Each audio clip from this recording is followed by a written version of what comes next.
Every defendant is presumed innocent until proven guilty beyond a reasonable doubt in a court of law. And second, again, I am just giving a sketch, an overview of the conspiracy. This conspiracy, we allege, originated on the other side of the world in China in 2022 with Antonio Blakeney, a former LSU All-American college basketball player and former NBA Chicago Bull player, who, with his co-defendants, Marvis Fairley and Shane Hennon, first colluded to fix Professional Chinese Basketball Association games. I presume some of you are familiar with the world of sports betting, but I'll give you just a brief sense of the concept here. You can bet on sports to win or lose, but you can also bet on games in terms of whether a team will win or lose by a certain amount, and that's called a point spread. The scheme here was the defendants would identify a game in which a corrupted player had a team that was favored to lose, and then they would bribe said player to deliberately underperform so that his team would lose by more than they were favored to. They would bet for them to not cover the point spread. They started this scheme, again, with the Chinese Basketball Association, where Mr. Blakeney was playing. And Mr. Fairley, Mr. Hennon, and Mr. Blakeney eventually made a lot of money. Mr. Blakeney was a standout star in the Chinese Basketball Association. He was averaging 32 points a game at the moment that this conspiracy started. In the first game, he scored 11 points. And they didn't cover the spread. And Mr. Fairley and Mr. Hennon, who were professional sports bettors, would then wager substantial amounts of money based on this fixed game. The scheme proved lucrative. Mr. Hennon, we allege, texted a Confederate that the only things certain in life were, quote, death, taxes, and Chinese basketball. And because it proved profitable, they decided to take their operation stateside to the world of NCAA Division I men's basketball. At this point in time, we allege that the conspiracy enlisted other leaders and fixers: Jalen Smith, Roderick Winkler, and Alberto Liriano. They picked these men because they were well connected in the world of college basketball. They knew the players. Many of them were players themselves. They were alumni. They were trainers. They were recruiters. They were networkers. They were people of influence. And because of that influence, they added gravitas and legitimacy to the scheme. And they were able to recruit players on NCAA Division I basketball teams to fix games. And how the scheme worked is Mr. Fairley, Mr. Hennon, and these other leaders would bribe NCAA basketball players to the tune of $10,000 to $30,000 per game. The player would then agree to deliberately underperform in the game in which his team was favored to lose by a certain amount of points. They would then try to lose the game by more than that amount. So, for example, if a team was favored to lose by 4 points, the player would receive a bribe to underperform so that his team would lose more than that.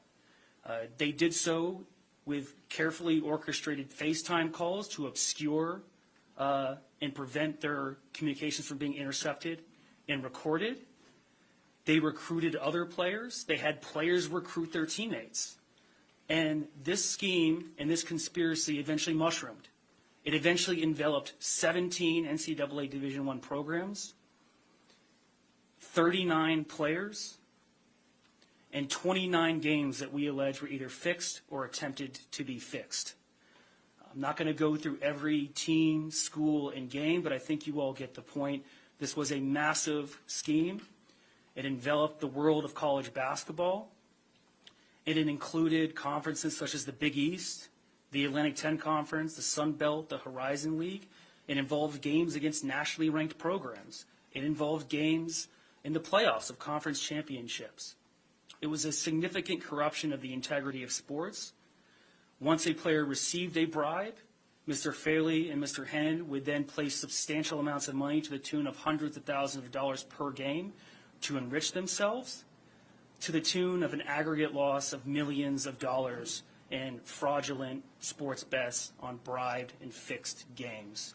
As we allege, this was a significant and rampant corruption of college athletics. I'll talk to you more about the significance of this case in a moment, but for now I'll turn it over to FBI Deputy Director Andrew Bailey. Pleased to have you here, sir. Thank you.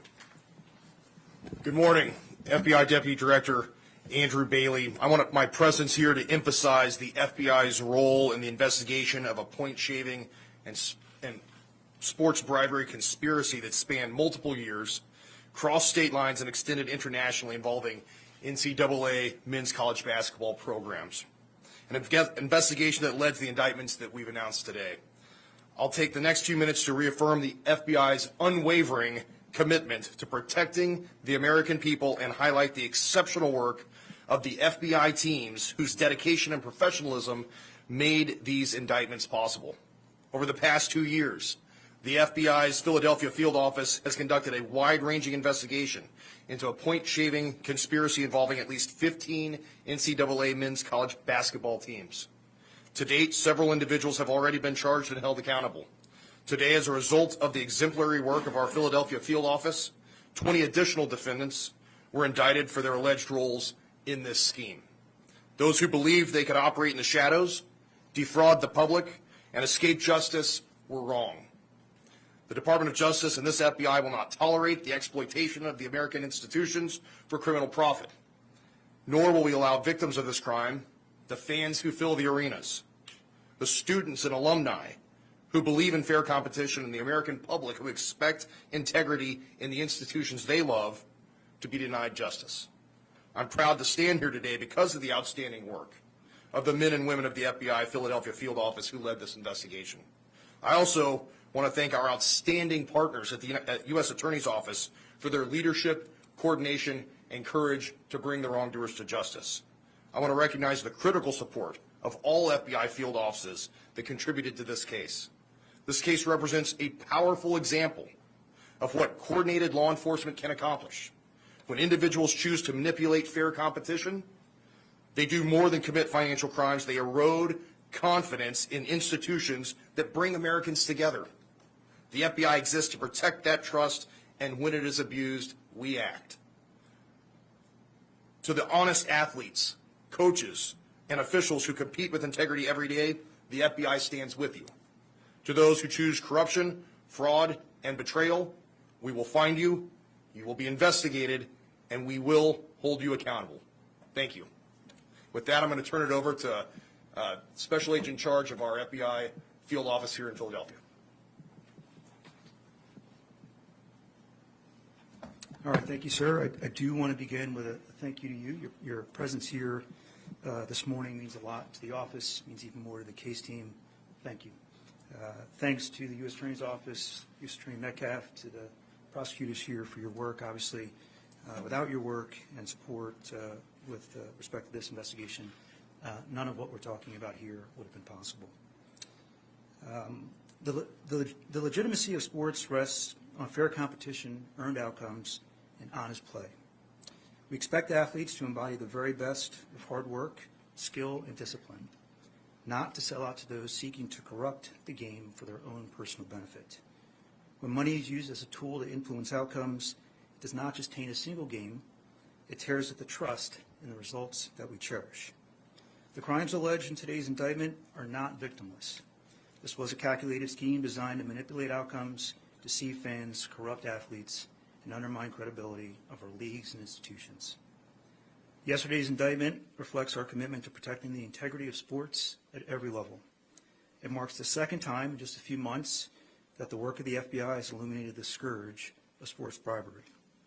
While the indictment marks a significant step in our investigation, our work continues as we're committed to aggressively identifying, investigating, and charging others who seek to profit by fixing games.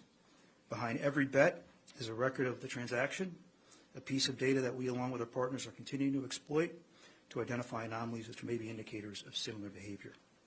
This approach is enhanced by our partnerships with governing bodies and with regulatory and private sector partners who will continue to leverage to hold those to account and put an end to this conduct. Today's arrests and indictments would not have been possible without the tireless efforts of the employees of the FBI, the agents, the analysts, the professional staff, whose expertise, persistence, and commitment to justice over the past 2 years were the driving force behind this investigation. We're also grateful for the close coordination of the United States Attorney's Office, the support of our fellow FBI field offices, each of whom played a critical role in bringing this case together. This is a team sport. Defending against corruption relies on the awareness and action of all participants, both on the sidelines and on the court. Let each of us standing here today, side by side, serve as a clear warning to professional and collegiate athletes and to anyone who seeks to manipulate them that there is nowhere to hide. The short-term gain will never be worth the long-term loss. The consequences are real: federal criminal charges, permanent damage to careers, and lasting harm to reputations. These are the shots that no athletes should take. Thank you.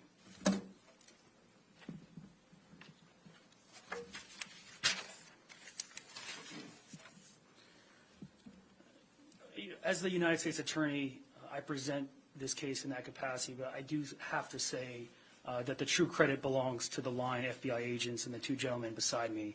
They're the ones who built this case.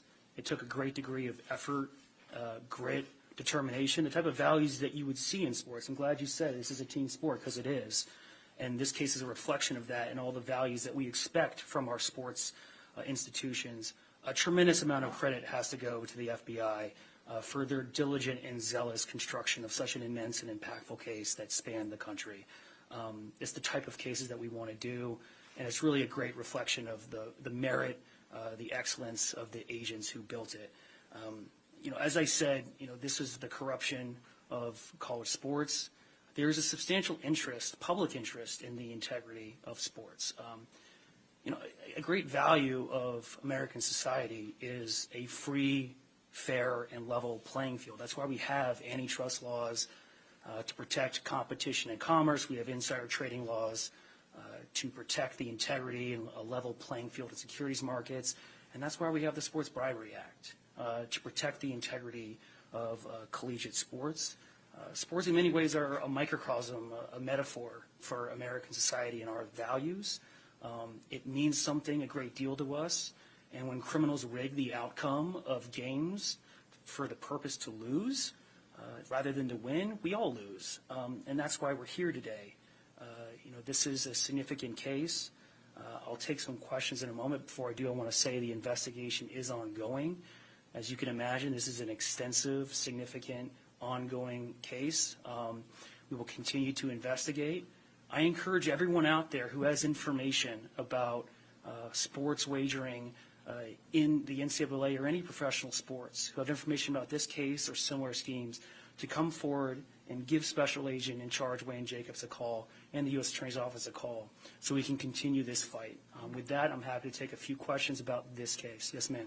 Are these men in custody, and what would charges like these fetch if we got to sentencing, as well as what does restitution look like? Some are in custody, some are not. It varies by defendant. As I mentioned, there's 26 defendants. Look, the sports bribery charge carries a maximum penalty of 5 years. The fraud statutes carry a maximum penalty of 20 years. When you ask what type of penalties will it fetch, it depends on a calculus of sentencing guidelines, all sorts of different factors. I couldn't speculate on that now. It's going to vary by defendant, the offense conduct, the amount of loss, all that weighs into this. You would expect in a case like this, the leaders and orchestrators of the scheme would face significantly more imprisonment than, individuals who had a very discrete role or a minor role. Yes, sir. David, prior to today, the 1951 scandal involving CCNY is known as the most infamous scheme in college basketball history. How do you view this in the lens of that case? Is today's case even more pervasive in your view? It's tough to compare them. I don't know the exact scope of this case. I'm just speaking extemporaneously now, but I would imagine it rivals it. I mean, this is a pretty pervasive corruption scheme.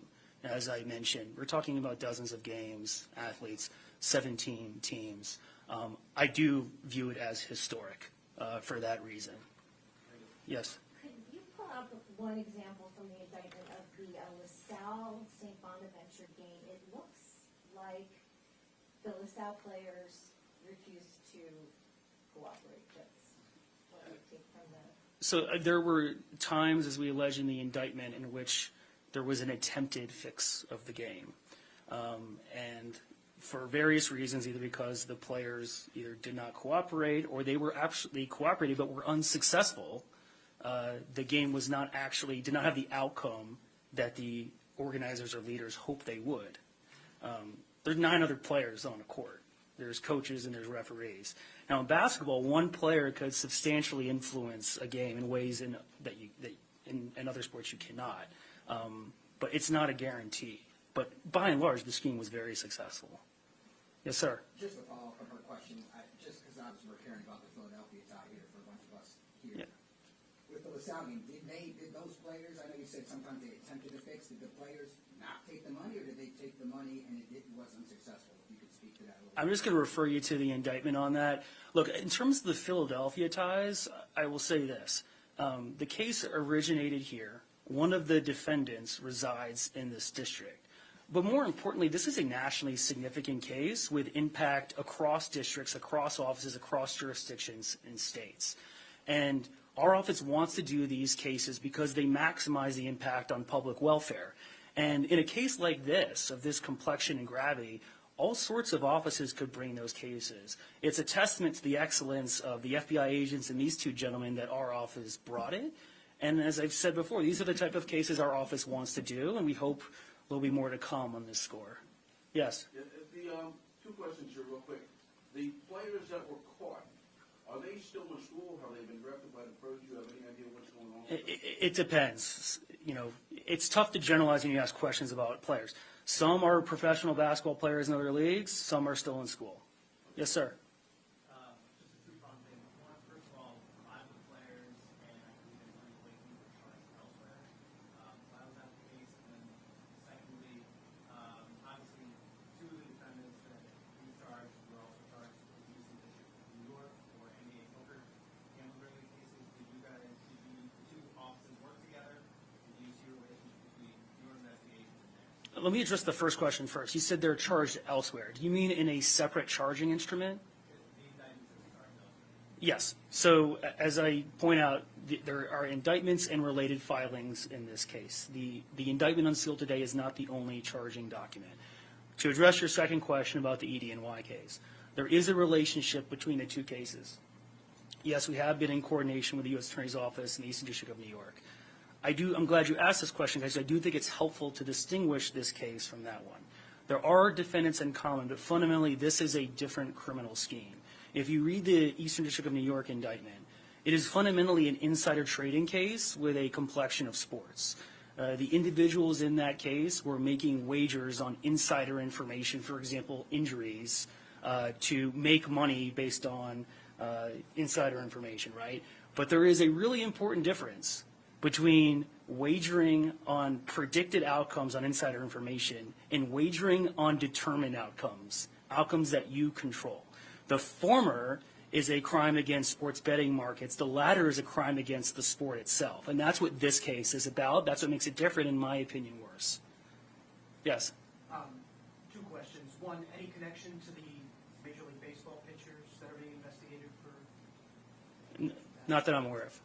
And then, I know you say millions of dollars. Any ballpark figure on how much these guys make? Millions of dollars. Our investigation is ongoing. You know, I don't want to give you a number because it could change a week from now as we develop evidence. Yes, sir. What do you think it says about sports or society that these types of gambling investigations are becoming significantly more common? I'm a prosecutor, you know, not a policymaker. I can't speak to that. He mentioned the 1951 case.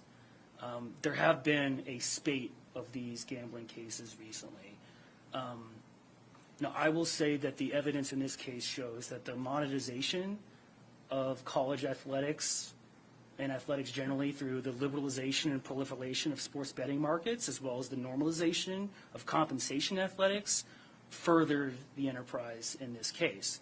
But it's complicated, right? I mean, as we allege in the indictment, you know, certain players were targeted because they were somewhat missing out on NIL money. And this was being done, they were being targeted so they could supplement their NIL compensation, you know. Whether or not they would have done or not done a particular crime based on whether other athletes are being paid or themselves, I don't know. Again, that's the question for policymakers to answer. What I will say is this. You know, we're not going to sit here on the sidelines while this regulatory landscape figures itself out. You know, the Department of Justice is going to step in. You know, as Deputy Director Bailey said, as Special Agent in Charge James said, we're going to step in to combat the corruption of this sport. Regulators and policymakers, I'm sure, will have to adapt to this, and everyone's figuring this out. I'm a sports fan. We're all figuring out this landscape. But we're going to act to make sure that this doesn't happen. Yes? Last question I had was, the people that actually legitimately bet and legitimately lost, there's no recourse for them. They've lost their money. I have no idea. I mean, that's not our decision to make. If you're talking about whether the sports books will refund their money, that's a question for them. I will say that the victims in this case span every sector of American life. Deputy Director Bailey just mentioned the fans, right? You also have the honest athletes, the teammates of these players who are working their tail off. I'll speak personally for a moment. I'm a college athlete. Jerome's a college basketball player. We all wake up every day to hard work with a team. We mentioned the team sport. As a collective, sports taught me everything that I know. Every good quality I have is from sports. Hard work, adversity, learning how to lose. This totally flies in the face of all of that. And we lose a lot. Everyone is victimized by this case. It's not just the people who lost money on the sports betting games. That's what I hope I would convey to you, is to think of the victims in this case in a far more broad way. Yes, sir? Can you elaborate at all more on how these guys were so seemingly able to access so many players so easily? Yeah, I think, again, that is a critical part of the scheme. I'm glad you asked that question. Because the leaders of this conspiracy, we allege, were successful because of their connections in the college basketball world. And it varied, both formally and informally. They were players, they were recruiters, they were trainers. Defendant by defendant, again, I would just refer you to the indictment. One more question, yes. How did you first get knowledge of the scheme? Obviously, the indictment says you just met Chinese basketball games. How did you I'm not going to answer that question. I'm not going to divulge sources and methods. What I will say, again, is repeat, my ask to everyone, if you have information about this scheme or others, to please pick up the phone and give us a call. Thank you, everyone, for your time. I appreciate it. Thank you. Are you? Jalen Smith We're is good. not the Thanks. Chicago Bulls player, right?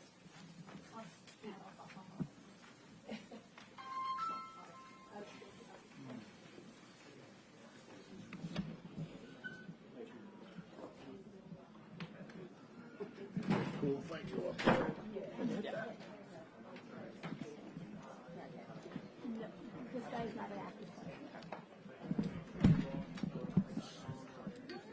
Do you have Michelle, in the blue suit back on the camera. But it's not, she's got